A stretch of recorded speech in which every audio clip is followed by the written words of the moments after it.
జీవితంలో ఒక్కసారైనా చేయాల్సిన యాత్ర చార్ధామ్. లత గారి ఆధ్వర్యంలో సంప్రదించండి. నమస్తే, వెల్కమ్ టు సుమన్ టీవీ. నేను పద్మిని. ప్రస్తుతంతో పాటు ప్రముఖ ఆధ్యాత్మికవేత్త, ప్రముఖ న్యూమరాలజిస్ట్, లక్ష్మీ నరసింహస్వామి ఉపాసకురాలు శ్రీమతి స్రవంతి గారు మనతో పాటు ఉన్నారు. మాట్లాడదాం. నమస్తే అక్క. నమస్తే పద్మిని.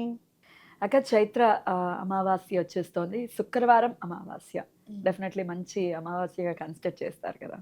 అవును, శుక్రవారం వచ్చింది. అవును.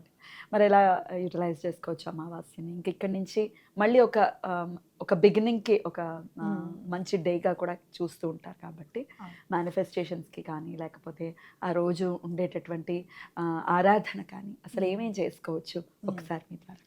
తప్పకుండా చెప్తాను పద్మిని. ఫ్రైడే రోజు అంటే శుక్రవారం రోజు కనుక అమావాస్య వస్తే చాలా వైశిష్ట్యత అని మనం ఎప్పుడు చెప్పుకుంటూనే ఉంటాం. ఎందుకంటే అమ్మవారు ప్రకృతి స్వరూపంగా మనం అమ్మవారిని కూడా ఎక్కడ చూసినా కానీ ఫస్ట్ అమ్మవారిది లక్ష్మీ అష్టోత్తరం చదివితే మాత్రం ఓం ప్రకృతి అయిన నమః అని చదువుకుంటాం అనమాట. అంటే ఎప్పుడైతే మనం పూజలో ప్రకృతిని ఇన్వాల్వ్ చేసుకుంటూ వెళ్తామో అక్కడ అమ్మవారికి చాలా ఇష్టమైందిగా మనం పరిగణించవచ్చు. మీరు చూస్తే కనుక కనకదార స్తోత్రం చెప్పేటప్పుడు కూడా ఉసిరికాయ ఇస్తారు. అది కూడా ప్రకృతికి సంబంధించింది, అవునా కదా? మీకు చాలా ఇష్టమైంది ఏంటమ్మా, అమ్మవారికి ఇష్టమైంది ఏంటంటే మారేడు దళాలు అంటారు. అది కూడా ప్రకృతికి సంబంధించింది. అలాగే మనము పాలు, పెరుగు వీటి అన్నిట్లో కూడా పెరుగు అని అంటే మనం సాయంత్రం అయ్యేసరికి ఎవరికి కనీసం తోడుకు కూడా ఇవ్వం. తోడుకని కూడా అడగకూడదు ఎవరన్నా. తోడుకని అంటే అమ్మవారిని తోడుగా పంపించినట్టు కదా. పెరుగు లక్ష్మీ దేవితో సమానం. ఇవ్వకూడదు, సాయంత్రం ఇవ్వకూడదు. ఎవరినన్నా అడిగేటప్పుడు కూడా తోడుకి ఇవ్వండి అని అడిగితే ఇవ్వరు. కొంచెం పెరుగు అని అంటారు, ఇవ్వండి అని కూడా అనరు. అసలు ఇవాళ రేపు ఎవరైనా పక్కింట్లో అడగడాలు లాంటివి ఉన్నాయి? ప్యాకెట్లు ఉన్నాయిగా, డబ్బులు పెట్టి తెచ్చుకుంటే అయిపోతుంది. ఉన్నాయి, టక్కన 10 నిమిషాల్లో వచ్చేస్తున్నాయి. వాడైతే ఇస్తాడు. మా చిన్నప్పుడు ఊరికే పెరుగు తోడు అడిగితే కూడా ఇచ్చేవాళ్ళు కాదు తెలుసా. ఎప్పుడు పెరుగు అడుగుతుంది ఇవిడ అని చెప్పి ఒక్కొక్కసారి సందర్భంలో నేను మా స్రవంతిని పంపిద్దాం అనుకుంటున్నాను అని చెప్పిన సందర్భాలు కూడా ఉన్నాయి. ఎందుకు అని అంటే లక్ష్మీదేవితో సమానం పెరుగు అని చెప్పి అనమాట. అలాగే పాలు కూడా మనం ఇప్పుడు అసలు విరిగిపోతే ఎంత బాధపడిపోయేవాళ్ళో, పాలు విరిగిపోతే. నేను పాలు పొంగితే కంటిన్యూగా పొంగినా మంచిది కాదు, ఏదో ఒక్కసారి పొంగితే ఇట్స్ ఓకే. కానీ ఎప్పుడు పాలు పొంగడం కూడా అది కరెక్ట్ కాదు. అంటే పాలని కానీ పెరుగుని కానీ వేస్ట్ చేయకూడదు. ఉత్తి పుణ్యానికి ఎవరికి కూడా అమ్మవారు అని ఎందుకు చెప్పారు పెరుగుని అంటే, ఇంట్లో లక్ష్మీదేవిని ఎలా చూసుకోవాలి నువ్వు. అంటే ఉత్తిగా పెరుగు అడుగుతున్నారు అనుకో, వాళ్ళకేం డిసిప్లిన్ లేదు కదా అక్కడ. అలా డిసిప్లిన్ లేని వాళ్ళకి నువ్వు హెల్ప్ చేయకూడదు అని సారాంశం అక్కడ. అంత లోతు ఉంటుంది. మన పెద్దవాళ్ళు ఏదన్నా చెప్తే అని అనిపిస్తుంది. మనమేమో అంత పిసినారిగా ఉండాలా మనము, ఇస్తే ఏమైపోతుందని మనం ఎప్పుడు ఇటువైపే ఆలోచిస్తూ ఉంటాం. కానీ దానికి లోతుగా విశ్లేషించుకుంటే మనకు అన్నీ అర్థమవుతాయి అన్నమాట. అట్లా మనం ఎక్కడ చూసుకున్నా, ఏ కథని మీరు లీలని మీరు చూసినా కూడా అమ్మవారికి ప్రకృతికి సంబంధించిందిగా ఉంటుంది అని మనం చెప్పుకోవచ్చు. మీరు చూస్తే ప్రకృతిలో అమ్మవారికి చాలా ఇష్టమైంది మందార పువ్వులు, మందార కుసుమప్రియ అని వస్తుంది మనకి. అలాగే చాలా ఇష్టమైంది దానిమ్మ పండు. మీరు శుక్రవారం రోజు ఈ అమావాస్య నాడు తప్పకుండా మీకు కుదిరితే కనుక 11 దానిమ్మలు తీసుకొని రండి. 11 దానిమ్మలు అమ్మవారికి నైవేద్యం పెట్టండి. అలాగే ఒక 12 తెచ్చుకున్నారనుకో, ఒక దానిమ్మని ఒలిచేసేసి దద్దోజనం చేసినప్పుడు అందులో కొన్ని దానిమ్మ గింజలు కలిపి అమ్మవారికి నివేదన చేస్తే చాలా మంచిది అని చెప్పుకోవచ్చు. ఈరోజు మీరు ఏం చేస్తారు అని అంటే, అసలు కనకదార స్తోత్రం మనకి ఎలా అందింది అనేది ఒక్కసారి మననం చేసుకొని దండం పెట్టుకోవాలి. అంటే అమ్మవారు చెప్తారట, వాళ్ళు చాలా ఇంకా అనుభవించాలి దారిద్రము, నువ్వేమో నన్ను పిలిచేసి ఇమ్మంటున్నావు అని అంటే, లేదమ్మా నేను ఇవ్వమంటున్నాను, నువ్వు ఇంకేం ఆలోచించొద్దని చెప్తారు ఆదిశంకరాచార్య. అంటే ఏంటంటే గురువు యొక్క వైశిష్టత. అమ్మవారికి గనక, లక్ష్మీ అమ్మవారిని గనక మనం అనుగ్రహం పొందాలి అని అంటే గురువు అనుగ్రహం కూడా మనకు ఉండాలి. అందుకే మనకి అనగాష్టం చేసుకోండి అని చెప్పేది అందుకే అనమాట. అంటే దత్తాత్రేయ స్వామి అనుగ్రహం ఉంటే ఆటోమేటిక్గా లక్ష్మీదేవి అనుగ్రహం ఉంటుంది. లక్ష్మీదేవి అనుగ్రహం ఉంటే ఆటోమేటిక్గా గురువు మన జీవితంలోకి వస్తారు అని మనం చక్కగా అనుకోవచ్చు. అంటే స్టాంప్ వేసుకోవచ్చు అనమాట. కాబట్టి ఎవరైతే మీరు గురువు అనుగ్రహం కోసం చూస్తున్నారో ఆ రోజు అమ్మవారికి మీరు దండం పెట్టుకోవాల్సింది ఏంటి అని అంటే, గురువు అనుగ్రహం మాకు లభించే విధంగా మమ్మల్ని పెంచి పోషించు తల్లి అని దండం పెట్టుకోవాలన్నమాట. అలాగే మీరు పసుపు కుంకుమలతో కూడా అమ్మవారికి అష్టోత్తరం చేస్తూ పూజ చేసుకుంటే కూడా చాలా మంచిది. మీకు ఇంకా చాలా అంటే ఇంకా బాగా మనకి అమ్మవారి అనుగ్రహం మనకి లభించాలి అంటే కనుక అత్తరు, గోరోజనం, అది గోరోజనం అని అమ్ముతారు, అదే నిజమో అది కాదో నిజమా దేవుడు కాదా అని పక్కకు పెట్టేసేయండి. గోరోజునం చాలా చాలా కాస్ట్లీ కాస్ట్ కదక్కా. ఉంటుంది కానీ ఎంతో కొంతన్నా కొంచెం కలిసి ఉంటుంది. అర్థమైందా? అమ్మేవాళ్ళు పూజా సామాగ్రిలు అమ్మేటప్పుడు కొంచెమన్నా ఎంతో కొంత నిజాయితీని నిరూపించుకుంటారు. ఎంతో కొంత ఉన్నా తీసుకొచ్చుకోండి. ఆ గోరోజనం ఏం చేస్తారంటే అమ్మవారి పాదాల దగ్గర అలానే పెట్టేసి ఉంచండి.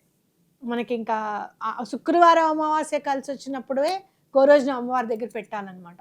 మళ్ళీ మనకి ఎప్పటికి లభిస్తుందో ఇది మనకు తెలియదు కాబట్టి ఆ రోజు తప్పకుండా గోరోజనం ముందు రోజు తెచ్చేసుకోండి. అత్తరు ఒకటి అమ్మవారికి చాలా ఇష్టము. ఈ హోలీ రంగు ఉంటుంది చూడు, పింక్ కలర్ది, అది కూడా అమ్మవారికి చాలా ఇష్టం. అందుకే మీరు చూస్తే గనక వెంకటేశ్వర స్వామి దగ్గర వసంతోత్సవం అనేది రోజు చేస్తూనే ఉంటారు ఆ సేవ ఎప్పటికప్పుడు. వైట్ కలర్ దుస్తులు కట్టేసేసి ఈ గులాబీ అంత కలిపి వేస్తూ ఉంటారు అనమాట. కాబట్టి అది కూడా చక్కగా అమ్మవారికి అది కూడా నివేదించండి. ఎలా అమ్మవారికి ఎలా మనం నివేదిస్తామంటే చక్కగా కొంచెం ఇట్లా పొడి అక్కడ పెట్టి కాస్త పన్నీరు కానీ అత్తరు కానీ కొంచెం వేసి సువాసన ద్రవ్యం వేసి కొంచెం ఇట్లా చేతులకి పోయండి. ఫోటోలో అమ్మవారి చిత్రపటం ఉంటుంది కదా, చాలా ఇష్టపడతారు. అలాగే గంధం కూడా చాలా ఇష్టపడతారు. ఇలా సువాసనకి సంబంధించినవన్నీ కూడా అమ్మవారికి సమర్పిస్తే చాలా మంచిది. మీరు ఏ రోజన్నా వాడండి. ఆ రోజు ఇదిగో అమ్మ ఇవన్నీ నీకోసం తీసుకొచ్చానని చెప్పి అమ్మకి చెప్పడం. అలాగే గాజులు తీసుకొచ్చి అమ్మవారికి సమర్పించడం కూడా చాలా మంచిది అనమాట. ఎన్ని గాజులు సమర్పించమంటారు? ఇటో డజన్ అటో డజన్ వేసుకుంటాంగా మినిమం, అవునా కదా? ఒక రెడ్ కలర్ ఒక డజన్, గ్రీన్ కలర్ ఒక డజన్ తీసుకొచ్చి అమ్మవారికి సమర్పిస్తే కూడా చాలా మంచిది. ఆ రోజు మీరు ఎన్ని దీపాలు పెడితే అంత మంచిది. ఇంకా సాయంత్రం పూట కూడా చేసుకుంటాము అని అంటే సాయంత్రం పూట కూడా చక్కగా విశిష్టతగా చేసుకోవచ్చు. మరి ఇంకా మనకి అబండెన్స్ కావాలండి. ఇంత చేసిన తర్వాత కూడా నా మనసులో ఎక్కడో ఏదో చెయ్యలేదు అనే ఫీలింగ్ ఒకటి. ఇవన్నీ కూడా మేము ఎలా అండి మా ధర్మంలో మేము చేసుకోలేకపోతున్నాము అంటే, మన ధర్మం కాని వాళ్ళని మనం అసలు పట్టించుకోవద్దు, మనం అసలు మాట్లాడకూడదు అనేది మన ధర్మంలో నేర్పించాల. ఇదిగా బాబు ఈ నల్లబుక్కు పట్టుకో మా దాంట్లోకి వచ్చాయని మనం అడగం, అవునా? నువ్వేం చేస్తావు? మేము రోజు పొద్దుస్తమాను మేము ఇట్లా భగవంతుడు మీకు ఏమైనా చెయ్యాలంటే మీరు చాలా తీసుకొని రావాలి, మాకు అట్లా ఏమీ లేదు. ఆ పాలు శివలింగం మీద పోసే బదులు నేను విన్నాను, పాలు శివలింగం మీద పోసే బదులు మీరు పిల్లలకి ఇవ్వచ్చు కదా అని చెప్పి. మరి మనం కూడా ఇంకో మాట అనొచ్చు కానీ మనం ఆ మాట అనేంత కుసంస్కారం మనకి లేదు కదా, అలా లేదు. కాబట్టి మిగతా వాళ్ళందరూ కూడా ఫాలోవర్స్ మనకు ఉన్నారు కాబట్టి వాళ్ళ కోసం కూడా మన కోసం కూడా చెప్తున్నా. ఇది నేను చేసి నేను చాలా లాభం పొందాను. ఇల్లు కట్టుకునేటప్పుడు నీకు చెప్పాను ఒక 5 lakhs చాలా అత్యవసరం పద్మిని అని చెప్పి. అప్పుడు నేను ఏం చేయాలి అని అనుకొని ఇప్పటికే పేపర్ నాకు సౌందర్యలహరి బుక్లో అలానే పెట్టుకున్నాను. బ్యాంక్ ఆఫ్ యూనివర్స్ని హెల్ప్ తీసుకున్నాను. మేనిఫెస్టేషన్ చేసేటప్పుడు బ్యాంక్ ఆఫ్ యూనివర్స్ చేస్తే ఏమవుతుంది అని అంటే, ఈ టూల్ ఏమవుతుంది, ఈ ప్రక్రియ చేసేటప్పుడు ఏమవుతుంది అంటే, మన సబ్కాన్షియస్ మైండ్లో మనకి తెలియకుండానే ఒక స్టాంప్ పడుతుంది. Yes, universe is going to give me, నాకు అందుతుంది, నేను ఆ పని చేశాను కదా అనే నమ్మకాన్ని మన మనసులో మనం నిక్షిప్తం చేసుకుంటాము. ఎప్పుడైతే మనలో నమ్మకం ఉందో ప్రకృతి మనకి, అమ్మవారు మనకి సహకరిస్తారు అనేది మనం తప్పకుండా గుర్తించాలి. ఆ రోజు మీరు ఏం చేస్తారు అని అంటే, బ్యాంక్ ఆఫ్ యూనివర్స్ అని రాసి 2 అని చెప్పి నేను మీకు స్క్రీన్ మీద ఎలా అయితే కనపడిందో అలానే రాసుకోండి. మీకు ఎంత అమౌంట్ రావాలి అనేది రాసుకోండి.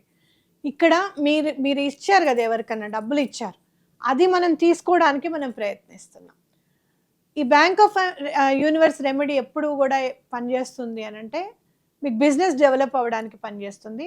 ప్లస్ మీకు రావాల్సిన డబ్బు ఎవరి దగ్గరన్నా ఉంది అంటే వాళ్ళ దగ్గర నుంచి రావడానికి పనిచేస్తుంది.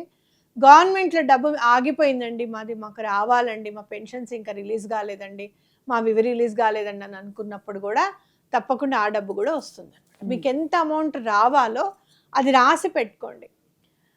బ్యాంక్ ఆఫ్ యూనివర్స్ హెల్ప్ చేస్తుంది. అలాగే ఎందుకు హెల్ప్ చేస్తుంది, ఏది యూజ్ చేసుకుని మనకి హెల్ప్ చేస్తుంది అంటే, లా ఆఫ్ అబండెన్స్ అని రాస్తాం ఇక్కడ. లా ఆఫ్ గ్రాటిట్యూడ్, అవి కూడా రాస్తామన్నమాట. థ్యాంక్స్ అని కూడా రాస్తాము. మిగతా అంతా కూడా మన పేరు అంతా కూడా ఉంటుంది. చెక్ మీద ఎలా అయితే రాసామో అలానే ఉంటుంది. అది తీసి చక్కగా మీ బుక్లో పెట్టుకోండి. లేదా అమ్మవారి పాదాల దగ్గర పెట్టి, అమ్మ నువ్వే ప్రకృతివి, నువ్వే యూనివర్స్వి.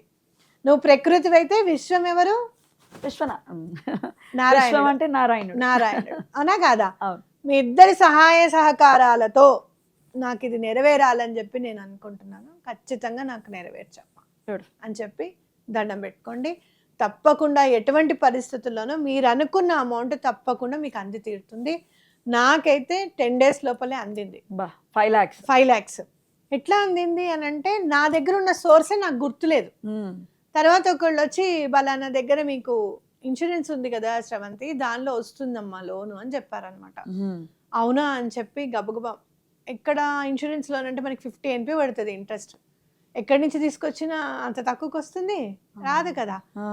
అట్లా కరెక్ట్ గా 5 lakhs వచ్చింది. అటు 4 రాలేదు, ఇటు 6 రాలేదు. నేను ఎంత రాసానో అంతే వచ్చింది అనమాట. అప్పుడు నాకు అనిపించింది చాలా పవర్ఫుల్ అని నాకు అనిపించింది. మీకు తప్పకుండా ఈ ప్రక్రియని యూస్ చేసుకోండి. అద్భుతం అక్క.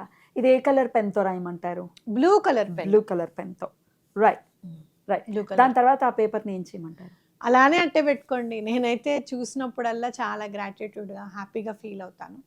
అది నాకు పని అయినందుకు నేను వెంటనే స్వామివారికి ఏం చేయాలో నేను అది చేసుకున్నా. ఒకవేళ అలా అట్టు పెట్టుకోకూడదు అని అనుకుంటే కనుక అది చక్కగా దీపం జ్యోతిలో కాల్చేసి ఏదైతే వస్తుందో అది మీరు చక్కగా యూనివర్స్కి మనం ఎలా సమర్పించాలో మనకు తెలుసు. చక్కగా ఇలా పైకి పెట్టి పని ఊదండి. ఆ యూనివర్స్కి మీకు తప్పకుండా చేరుతుంది మీ గ్రాటిట్యూడ్. పని అయిన తర్వాత. కానీ నాకేమనిపిస్తుంది అంటే, ఎవరికైనా ఒక బుక్స్ కొనివ్వడము. ఇప్పుడు మళ్ళీ జూన్ వచ్చేస్తుంది కదా, స్కూల్ బుక్స్ నేను కొనిస్తానని చెప్పండి వాళ్ళకి. లేదంటే స్కూల్ డ్రెస్ నేను ఇస్తానని చెప్పండి. ఎవరికైనా పోనీ అన్నదానంకి ఇవ్వండి. మీరే కొంచెం ఇంట్లో వండేసి ఇవ్వండి గ్రాటిట్యూడ్గా. ఏదో ఒక పని చేస్తాను అని చెప్పి దండం పెట్టుకోండి. తప్పకుండా మీకు పని అవుతుంది. అద్భుతం. చాలా చక్కగా తెలియజేశారు. ఈ రాసి పెట్టుకోవడం పేపర్ మీద బ్యాంక్ ఆఫ్ యూనివర్సిటీ సంబంధించి పీరియడ్స్లో చేయొచ్చా? నేనైతే చేయను పద్మిని. ఎందుకంటే నేను ఎప్పుడు కూడా ఒకటి అనుకుంటాను, ఏం చేసినా కూడా పూజతోనే సమానం నాకు. ఒక్కొక్కసారి ఎట్లా ఉంటుందంటే, పూజ చేయలేను అనుకో, మానసికంగా ఆయన అన్నారు చూసావా, కాల్పనిక పూజ చేసుకోమన్నారు చూడు. మరి కాల్పనిక పూజ చేసుకున్నా మనసులో అనుకున్నా కూడా మనం ఆ రోజు చేయంగా పద్మిని. అందుకని చెప్పి మీరు ఆ రోజు చేయకండి. ఎప్పుడైతే 5th day ఉంటుందో కాల్పనికంగా కాబట్టి శుక్రవారం నాడే నేను చేశాను ఇది అని అనుకొని చేయండి. లేకపోతే ఆ రోజు చేయలేకపోతున్నాను కాబట్టి ఇప్పుడు చేస్తున్నాను అని చెప్పి చేసుకోండి. అద్భుతం. చాలా చక్కగా తెలియజేశారు. ఒకవేళ అడ్డులు ఉంటే కనుక తర్వాత వచ్చే 15 రోజుల తర్వాత వచ్చే పౌర్ణమి కూడా శుక్రవారమే వస్తుంది. అప్పుడు చేసుకోవచ్చు. ఓకే, పెట్టుకోండి. రైట్ అక్క, చాలా చక్కగా తెలియజేశారు. కృతజ్ఞతలు అక్క. నమస్తే.